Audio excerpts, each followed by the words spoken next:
it looks like Benjamin Netanyahu wants to occupy Gaza.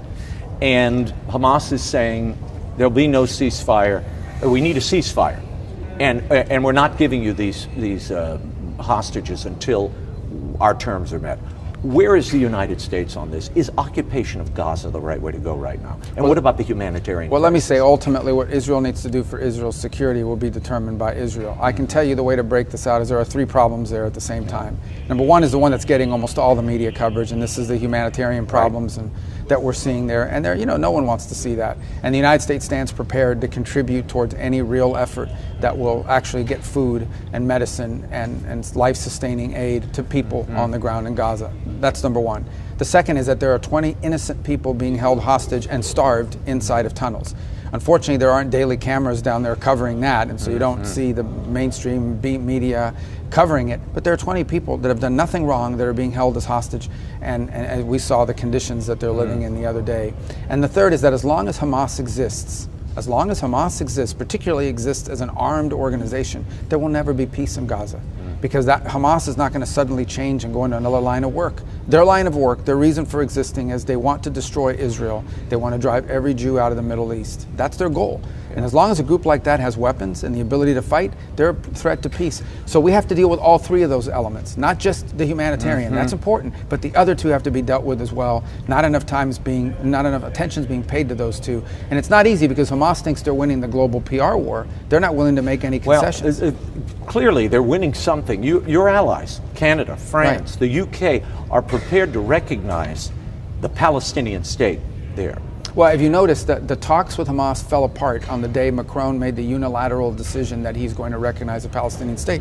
And then you have other people come forward, other countries say, well, if there's not a ceasefire by September, we're going to recognize a Palestinian state. Well, if I'm Hamas, I basically conclude, let's not do a ceasefire. Because we can be rewarded and we can claim it as a victory. So those messages, while largely symbolic in their minds, actually have made it harder to get peace and harder to achieve a deal with Hamas. They feel emboldened. Well, the Arab League isn't in favor of this. I mean, clearly, the Arab League says you got to get Hamas out of there. They need to drop arms and move on.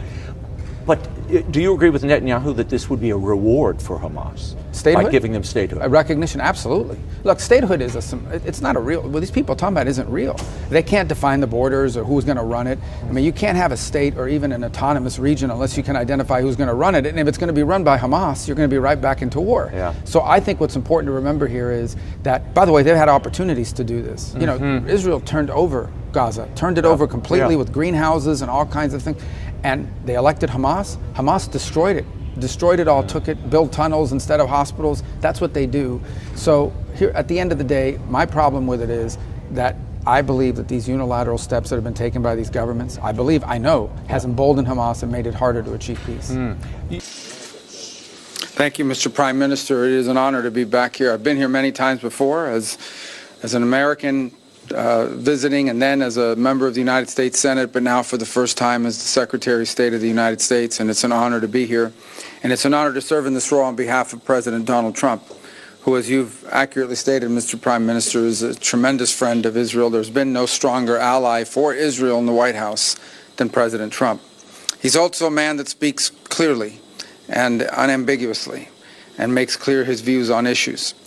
The first he's made clear is, and as you've pointed out, and the hostages need to come home. They need to be released. And you work in very close coordination with him.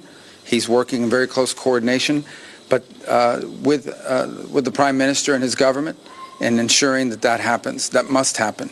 It's not optional. And would add that that's a goal we share in common, and that is something we work on very closely together. The President's also been very bold about his view of what the future for Gaza should be.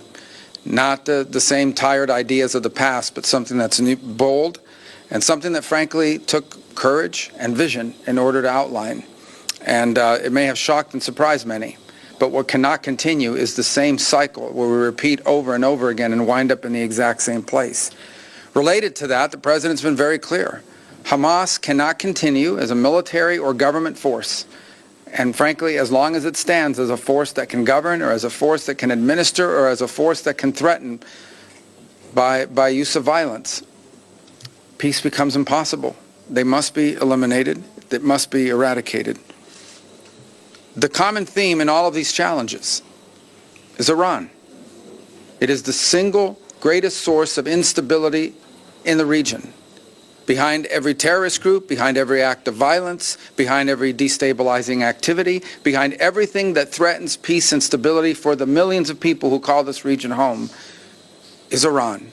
And by Iran, I mean the Ayatollahs. By Iran, I mean its regime. A regime who, by the way, its people don't support. The people of Iran are victims of that regime. And so I think it's important to constantly point that whether we talk about Hamas, or we talk about Hezbollah, or we talk about violence in the West Bank, or we talk about destabilization in Syria, or we talk about any of these issues, the militias in Iraq, they all have behind them one common theme: Iran. And that must be addressed. And there can never be a nuclear Iran.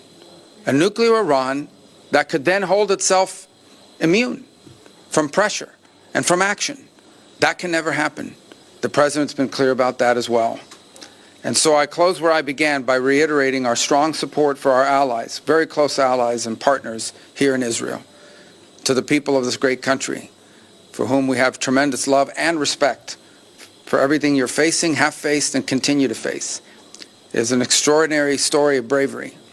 A nation founded in the ashes and in the aftermath of a horrifying crime against humanity, stood from its very inception, from the very day of its birth, against threats from every angle and every corner, and has served as an example to the world of a pluralistic society, a free enterprise democracy, and one that if there were more Israels in the Middle East, more countries like that, the world would be a safer and a better place. And this is what we hope for the region and for our planet. A nation that's always sought peace, but will not allow itself to be intimidated or destroyed by its enemies. And on that front, you can always count on us, as long as I'm in this position and President Trump is in the White House. So thank you. Thank you. One of the horrible things about war, it's a terrible thing about war, and it's why we should try to prevent it at almost any cost, is that innocent people are caught up in it.